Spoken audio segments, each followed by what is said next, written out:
ठीक है कृष्णेंदु पांडे साहब, ये जो उपचुनाव है क्या ये तय कर देगा कि 2022 में घोसी विधानसभा में समाजवादी पार्टी जीती या फिर दारा सिंह चौहान जीते? क्या ये चुनाव ये भी साबित कर देगा कि दरअसल वहां पर समाजवादी पार्टी की जीत हुई थी या फिर दारा सिंह चौहान का जो एक्स फैक्टर था उस वजह से पार्टी जीत गई? देखिए, ये दोनों बात तय करेंगे। अगर दारा सिंह चौहान चुनाव जीतेंगे तो तय होगा कि चौहान जी का फैक्टर चुनाव जिता दिया समाजवादी पार्टी जी। लेकिन अगर समाजवादी पार्टी चुनाव जीतेगी तो ये बात तय होगा कि दारा सिंह चौहान समाजवादी पार्टी की वजह से चुनाव जीते। बिल्कुल बिल्कुल दोबारा।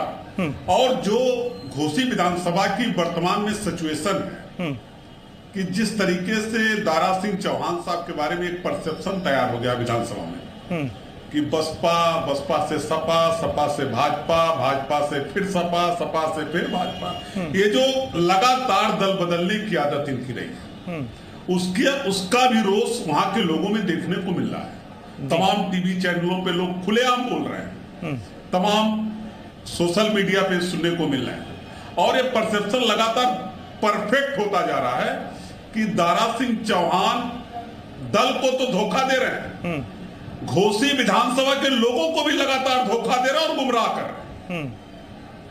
क्योंकि लगातार दल बदलना, अभी 1 साल नहीं हुआ विधानसभा का चुनाव हुए, आप भारतीय जनता पार्टी को पिछड़ा विरोधी बता रहे थे, दलित विरोधी बता रहे थे। 7-8 महीने में कौन सा परिवर्तन दिखा भारतीय जनता पार्टी के साथ आपको? कौन सा दलितों का उत्थान हो गया, पिछड़ों का उत्थान हो गया, जाति जनगणना शुरू हो गई, किसानों की आय दुगनी हो गई? कोई करिश्मा तो नहीं हुआ। हाँ, ये था कि आप सत्ता के लिए भाजपा छोड़ करके समाजवादी पार्टी में आए थे, समाजवादी पार्टी की सरकार नहीं बनी, तब से आप छटपटा रहे थे, फिर इस्तीफा देकर के आप भारतीय जनता पार्टी का दामन सत्ता के लिए थामे हैं। ये बात घोसी के लोगों ने स्वीकार कर लिया है और इसका परिणाम भी चुनाव में पड़ेगा और निश्चित रूप से समाजवादी पार्टी की सीट थी और समाजवादी पार्टी की सीट रहेगी। संदीप श्रीवास्तव साहब, कम से कम पांडे साहब ये सीधे तौर पर कबूल कर रहे हैं और बहुत साफ गोई से कह रहे हैं कि अगर वो सीट हम हार गए तो हम ये मान लेंगे कि भाई वहां पर दारा सिंह चौहान की जीत हुई थी, समाजवादी पार्टी नहीं जीती थी। लेकिन एक चीज मैं और जानना चाहता हूं कि जो पीडीए का जो दावा किया जा रहा है कि पीडीए वाला फॉर्मूला जो अखिलेश यादव ने गढ़ा है, इस चुनाव में वो भी तय होगा क्या कि पीडीए दरअसल है किधर, और ये लिटमस टेस्ट के तौर पर ये होगा ये उपचुनाव? नहीं कुंदन, ये आप एकदम सही कह रहे हैं। जो पीडीए का लिटमस टेस्ट है वो इस चुनाव में एकदम क्लियर हो जाएगा कि जिस तरीके से सवर्ण उम्मीदवार सपा ने उतारा है और दारा सिंह चौहान क्योंकि सवर्ण नहीं माने जाते हैं, और उन्होंने जो अभी निधि पांडे साहब कह रहे थे और अवनीश त्यागी जी कह रहे थे कि बहुत से दलों ने, आपने भी अपने इंट्रोडक्शन में कहा था कि बहुत से दलों से होकर वो इस फाइनली बीजेपी में आए हैं, कांग्रेस में भी रहे हैं, राज्यसभा गए हैं, राज्यसभा से आए हैं, लोकसभा के चुनाव हारे हैं, उसको विधानसभा में आए, मंत्री भी रहे हैं 17 की कैबिनेट में योगी जी के। लेकिन उसके बाद जो जनता का जो रुझान है, अगर इस तरीके से पॉलिटिकल पार्टी के कैंडिडेट्स इस तरह बदलते रहेंगे तो वहां का जो जातीय समीकरण है, जिस तरीके से कहा जाता है कि राजभर बहुत इंपॉर्टेंट फैक्टर है, वहां के लिए सबसे बड़ा फैक्टर इंपॉर्टेंट माना जाता है, और अगर राजभर उनके साथ हैं, जो कि पूर्वांचल की बहुत सी सीटों पर उनका इंपैक्ट दिखाई पड़ रहा है, कुंदन ये आप देख रहे हैं, उसके हिसाब से अगर वहां पे उस फैक्टर को अगर साथ में उनके देखा जाता है, आशीष पटेल भी उनके साथ हैं, राजभर जी भी उनके साथ हैं, ब्रजेश पाठक भी उनके साथ हैं, तो इस तरीके से जो बीजेपी ने जो व्यूह रचना की है उसमें तो वो अपर हैंड पे दिखाई पड़ रहे हैं। लेकिन जनता का मूड क्या है ये तो 5 तारीख को क्लियर हो जाएगा कि वो किसको चाहती है, कि जिनको उन्होंने प्रतिनिधि चुना था समाजवादी पार्टी के नाम पे चुना था या दारा सिंह चौहान के नाम पे चुना था। और बाहरी बनाम अंदरूनी का भी एक मामला, एक बड़ा फैक्टर हो सकता है इस चुनाव में कि कैसे उनको सुधाकर सिंह को वहां चूंकि पूर्व विधायक रह चुके हैं, उसके बाद अगर उस पे अगर भूमिहारों का वोट बैंक जो एक इंपॉर्टेंट वोट बैंक है उस पर्टिकुलर सीट पे वो वोट बैंक अगर शिफ्ट होके कहीं ना कहीं अगर सपा के साथ जाता है, और यादव भी एक बड़ा फैक्टर है वहां पे और राजभर भी एक, ये 3 जातियां जो है बहुत महत्वपूर्ण है और दलितों का वोट भी बहुत महत्वपूर्ण माना जाएगा कुंदन। तो ये समीकरण अगर ये सेट होके इसमें सपा कन्विंस कर जाती है, लेकिन जिस तरीके से चुनावी तैयारियों में जिस तरह से आज शंखनाद किया है उन्होंने नॉमिनेशन के बाद, जिस तरीके से वरिष्ठ नेता बीजेपी के वहां पे उपस्थित रहे हैं, उसके आधार पर मैं ये कह सकता हूं कि फिलहाल अपर हैंड पे है बीजेपी, लेकिन समाजवादी पार्टी को आप हल्के में नहीं ले सकते। राजभर के जाने के बाद हो सकता है कि कुछ उसमें ड्रामेटिकल चेंज आए हो, लेकिन फिलहाल बीजेपी जो है अपर हैंड पे दिखाई देगी, लेकिन चैलेंज जो है समाजवादी पार्टी उनको मुझे लगता है कि घोषी में देगी जरूर। ठीक है अजीत जी, एक चीज और मैं जानना चाहता हूं, दर्शक भी जानना चाहेंगे, ये जो बीएसपी वाला फैक्टर है वो किसके लिए इंपॉर्टेंट है? जो करीब 54,000 वोट और 21% जो वोट है वो किधर जाएगा, शिफ्ट किधर होगा, ये जानना बेहद जरूरी है। देखिए बिल्कुल कुंदन, दो बातें बिल्कुल साफ है उत्तर प्रदेश की सियासत में, विशेष तौर से पूर्वांचल में।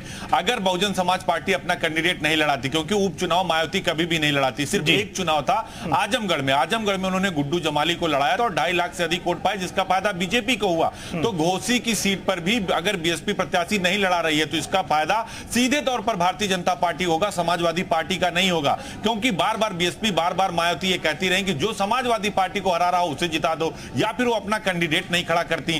पीडीए का जो फार्मूला है पिछला, दलित और अल्पसंख्यक, वो भी वहां काम नहीं आएगा। तो ये जो बात अभी हमारे देखिए राजनीतिक विश्लेषक जी कह रहे थे कि बीजेपी वहां हर स्थिति में अपर हैंड है, क्योंकि पूर्वांचल में देखिए सियासत में चेहरे का बहुत मायने होता है और सियासत में जो चेहरा होता है उसी को आधार बनाकर पब्लिक वोट करती है। आप किस दल में है, आपके दिल में क्या है, ये मायने नहीं रखता, जनता के दिल में क्या है ये सबसे बड़ा फैक्टर होता है और यही मायने रखता है। और वहां ओम प्रकाश राजभर, संजय निषाद के साथ साथ भारतीय जनता पार्टी खुद, अनुप्रिया पटेल, जो एक बड़ा फैक्टर है वो बीजेपी के पक्ष में दिखाई दे रहा। हालांकि समाजवादी पार्टी कोई चुनाव कमजोर नहीं लड़ती, वो पूरी ताकत के साथ लड़ती है, सत्ता पर आरोप भी लगाती है, सिस्टम पर भी आरोप लगाती है। तो ये चुनाव काफी दिलचस्प होगा, क्योंकि दोनों ही दल अपनी शक्ति प्रदर्शन करेंगे और लोकसभा चुनाव होने वाला है। तो मिशन 80 से पहले कहीं ना कहीं बीजेपी कोई चूक नहीं करना चाहती, तो समाजवादी पार्टी भी पीछे नहीं हटना चाहती। लेकिन फिलहाल जो समीकरण है वो चाहे पीडीए का हो, चाहे बीएसपी के दलित वोट बैंक का हो, वो कहीं ना कहीं भारतीय जनता पार्टी की तरफ बसपा का वोट झुकता हुआ नजर आएगा आपको। जी कुंदन। कीर्तिनिधि पांडे साहब, ये बसपा का जो वोटर्स हैं जो 2022 में जो बसपा को वोटिंग किया था, जिन वोटर्स ने, आप क्या चाहेंगे, क्या बसपा अपना प्रत्याशी उतारे, या फिर अभी के सिचुएशन में अगर कोई प्रत्याशी नहीं उतरता तो क्या ये जो फाइट है वो और टफ होने वाली है आप लोगों के लिए? देखिए, ये बात तो बहुजन समाज पार्टी के नेता को तय करना कि उनके उम्मीदवार लड़ेंगे कि नहीं लड़ेंगे। मेरे चाहने न चाहने से न बहुजन समाज पार्टी उम्मीदवार लड़ाएगी और न रोकेगी, इसलिए ये फैसला बहन जी को लेना है। नहीं, चाहत तो बयां कर सकते हैं पांडे साहब, बहुत साफगोई से बात कर रहे हैं, तो चाहत तो बयां कर सकते हैं आप। नहीं, देखिए कोई चाहत नहीं, ठीक है, ये सब दल का अपना निर्णय है। समाजवादी पार्टी मैदान में है और समाजवादी पार्टी पूरी ताकत से लड़ेगी। हमने उस व्यक्ति को वहां उम्मीदवार बनाया जो वहां का रहने वाला है, वहां से विधायक रहा है और लगातार लोगों के सुख दुख में शामिल होने वाला व्यक्ति। पूरी मजबूती से सुधाकर सिंह जी चुनाव लड़ेंगे और जितने फैक्टर आप कागजों में देख रहे हैं, लोग बता रहे हैं जी, सबसे उलट परिणाम आपको दिखेगा। ठीक है अजीत जी कुछ कहना चाह रहे हैं? अजीत आप कुछ कह रहे हैं? क्योंकि जनता में रोष है। सवाल था कि देखिए बसपा सुप्रीमो मायावती कोई उपचुनाव नहीं लड़ती, लेकिन आजमगढ़ के लोकसभा उपचुनाव में गुड्डू जमाली को लड़ा दिया था समाजवादी पार्टी, यानी धर्मेंद्र यादव को हराने के लिए।